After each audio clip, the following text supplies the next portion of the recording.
Okay, let's talk about the intervals of increase and decrease. When we specify where the polynomial is increasing, we are looking for the areas where this polynomial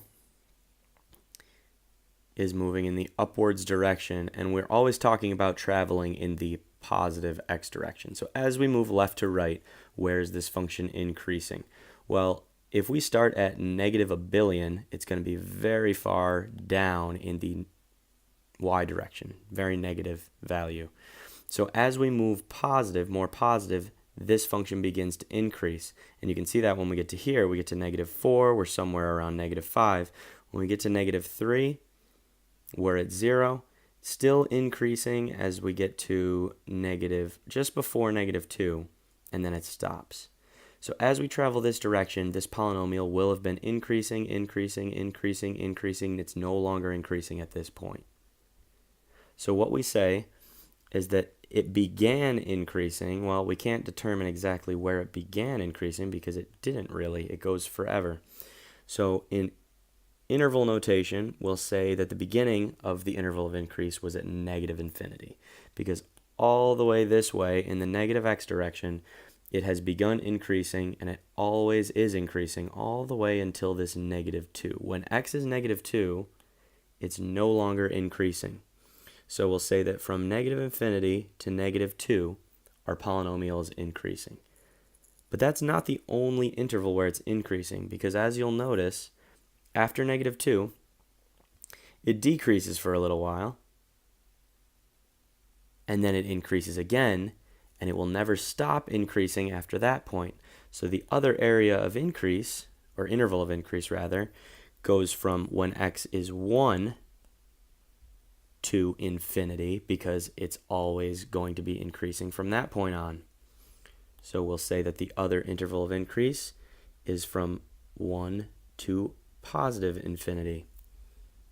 So those two intervals, from negative infinity to 2 and from 1 to infinity, are where our polynomial is increasing. Negative infinity all the way to 2, it's increasing because it's moving upward all the way to 2. Then it's decreasing, but then when x equals 1 again, from there to infinity, it's increasing again. So those are our intervals of increase. We only have one interval of decrease because after we hit this negative 2, it decreases all the way until x is 1, and then it increases again.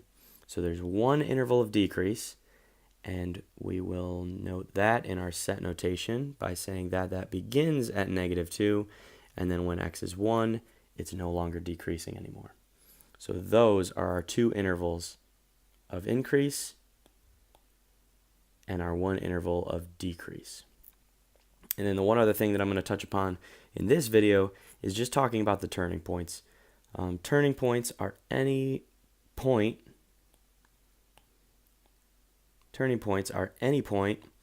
where your polynomial turns around and heads the other direction. So where the interval of increase shifts to an interval of decrease. So here we go. We're increasing, and then it turns and now it's decreasing. So this point, negative 2, 2, that's going to be one of our turning points.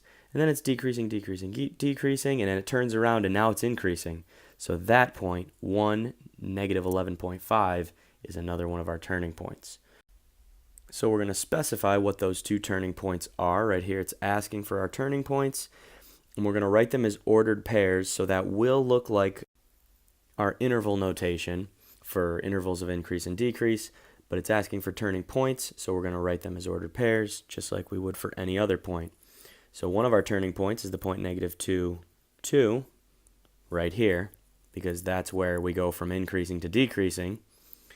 And our second turning point is going to be the point 1, negative 11.5, because that was the turning point